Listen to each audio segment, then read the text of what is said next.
A very warm good morning, students. Welcome back to the science class. In the last class, we had already discussed about few topics which were related to the chapter called as our environment. I think you all have watched the videos and also understood the concept. Now, let us start with the new topics which are related to the same chapter. Before starting, let me give you a brief introduction of the last class what we had discussed. So in the last class, we had discussed about the definition of our environment. That is, environment is a place where abiotic and as well as biotic components are present together.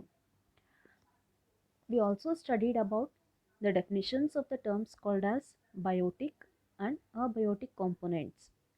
Biotic components are nothing but the organisms which have life. The examples are humans, animals, birds, etc. And abiotic components are the organisms which do not have life. Abio means no life. So, the examples for the abiotic components are light, temperature, water, air, etc. So, all these do not have the life. Apart from that, we also studied about the biotic components with regarding to the plants. Plants, these are commonly called as producers or autotrophs. Autotrophs means here auto, self, and tropes means nutrition. Means the organisms which have the capacity to prepare their own food. Such kind of organisms are commonly called as autotrophs. Then how does these plants prepare their own food? So plants prepare their own food by the process called as photosynthesis. So all these were the concepts which we had discussed in our last class. So now, what are the topics that we are going to study today? Are you are you curious about these, children?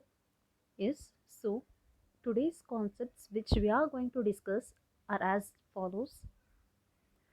So in this class we are going to study about consumers, types of consumers, and also microorganisms. So here you should remember consumers are again the part of the biotic components.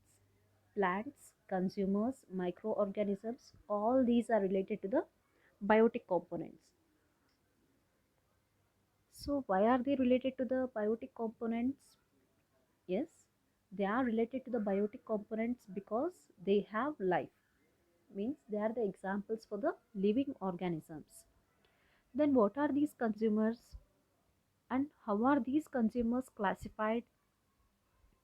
So let us study. Yes, so here animals whole together they are commonly called as consumers. Then what are these consumers? So they are also called as consumers or heterotrophs, where hetero means other and trophic means nutrition. That is the organisms which depend upon the plants for their food. Either they may depend upon the plants or they may depend upon the other organisms for their food. So such kind of organisms they are commonly called as heterotrophs. So here in general we can normally define as the organisms which cannot make their own food are called as heterotrophs. A heterotroph's energy still comes from the sun but in an indirect way. Heterotrophs eat autotrophs directly or other heterotrophs who eat autotrophs. So the another name for a heterotroph it is a consumer.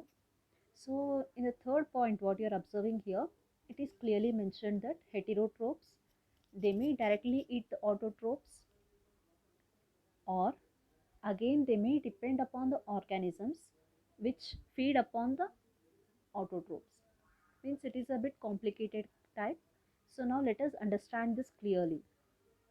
So here you can see there are different kinds of animals which are present here. As you had already learned that plants are called producers. They produce the food to all the living organisms. So the primary box what you are seeing here. So it is the example for the producer.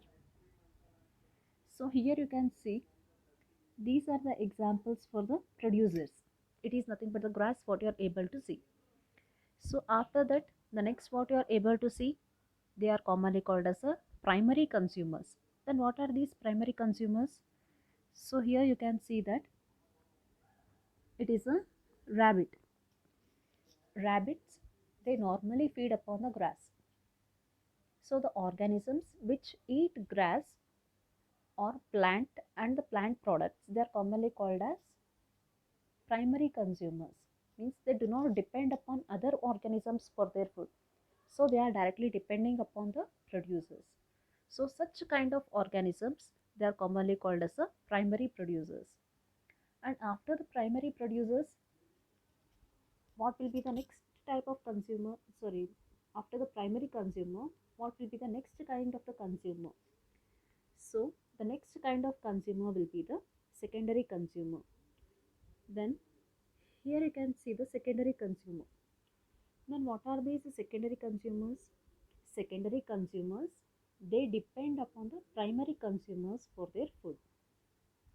So here you can see it is an example for a eagle, and eagles normally depend upon the rabbits for their food. So such kind of animals, they are commonly called as the secondary consumers. And after the secondary consumers, next comes the third type of consumers. They are nothing but the tertiary consumers. Then what are these tertiary consumers? So here you can see these are the tertiary consumers. The tertiary consumers, again they depend upon the secondary consumers for their food. So in this way what happened? The consumers are being classified as producers. Sorry, producers comes under the biotic component. Apart from that, primary consumers, secondary consumers, and also the tertiary consumers. In simple, we call these kind of the organisms in generally, that is in general, as herbivores, carnivores, and as well as omnivores. So now let us look at the same topic. So once let me explain the same, that is primary, secondary, and tertiary consumer. So here you can see these are the producers. I had indicated with the arrow mark. Producers are nothing but the plant products. Either it may be grass, leafy vegetables, whatever it may be. So the organisms which feed upon the plant products, they are commonly called as the primary consumers. So here you can see the primary consumer. And the primary consumers are again food for some kind of animals. So such kind of animals, they are commonly called as the secondary consumers. Secondary consumers will also be the food for the next kind of animals. They are commonly called as tertiary consumers. So hope now you are clear with this concept. Consumers are classified as primary consumers, secondary consumers, and as well as the tertiary consumers.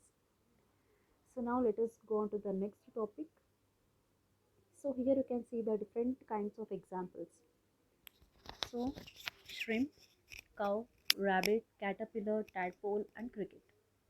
So cow, already you know that it feeds upon the grass. So it is the example for the primary consumer.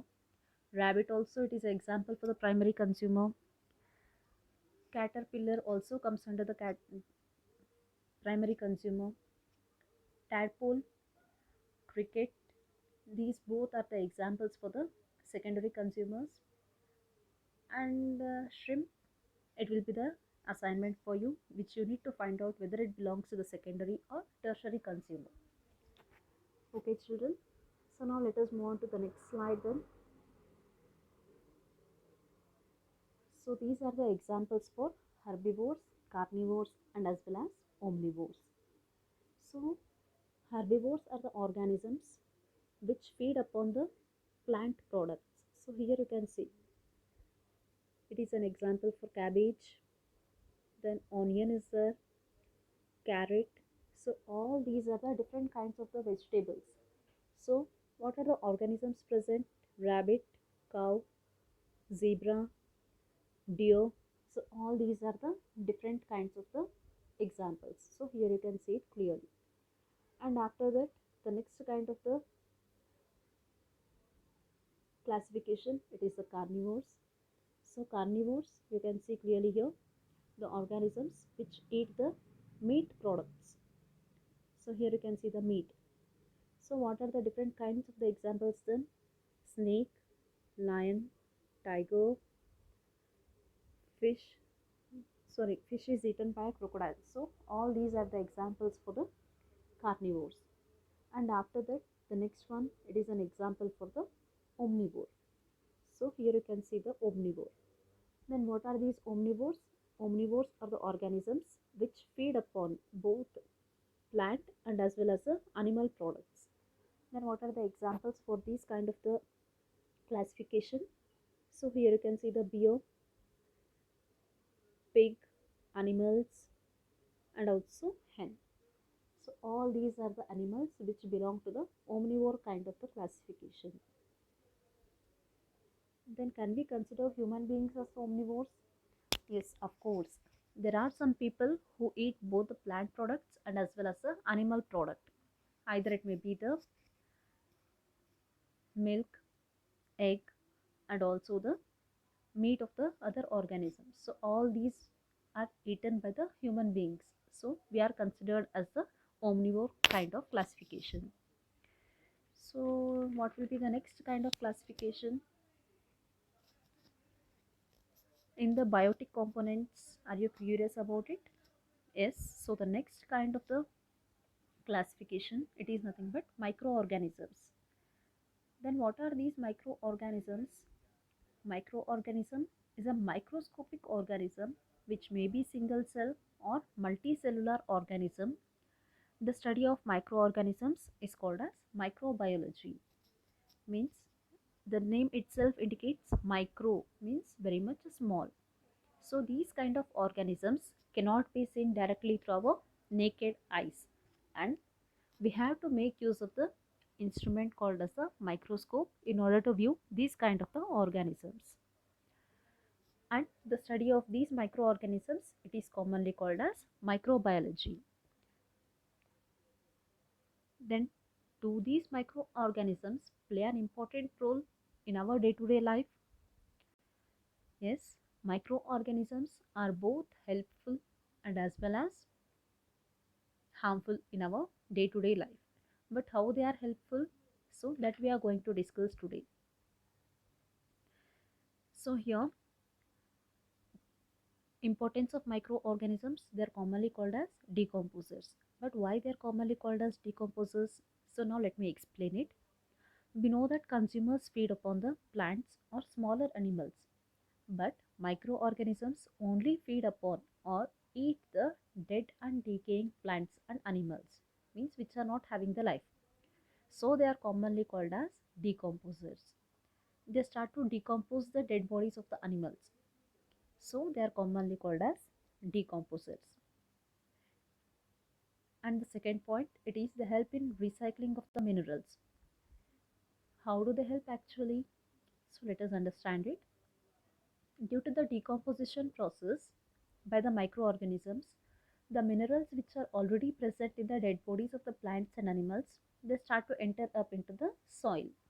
Either it may be through the excretory material and so on. So whatever the minerals were present, they start to enter into the soil. The plants again use these minerals for their growth. Hence, microorganisms are also helpful in the process of recycling of minerals by the process called as decomposition. Hope now you understood this. So let me explain it once again. They are commonly called as decomposers because they start to eat upon the dead and decaying matter, and after that they are commonly called as decomposers because they eat the dead and decaying. And next one, after eating the dead and decaying parts of the plants and animals, whatever the minerals are present in the bodies of these organisms, they enter into the soil, and the plants can again grow healthier due to the minerals which are present. So they are commonly called as recycling of minerals, means they help in the recycling. Then apart from the microorganisms, some animals and birds like the jackal, hyena, kites, crows, and also vultures consume or feed or eat the dead bodies of the animals. They help to keep the environment clean, similarly to the microorganisms. But these animals, they are commonly called as scavengers. So, scavengers may be birds or animals that feed upon the dead bodies of animals. But the animals which are dead will not be killed by the scavengers. So, here means the scavengers only eat the dead bodies, but they are not playing any role to kill the organisms. So, hope now you understood this. Similar to microorganisms, certain animals also start to feed upon the dead and decaying, not the living ones, dead and decaying. So, such kind of animals, they are commonly called as scavengers. Then, what are these scavengers? Scavengers means, just a minute.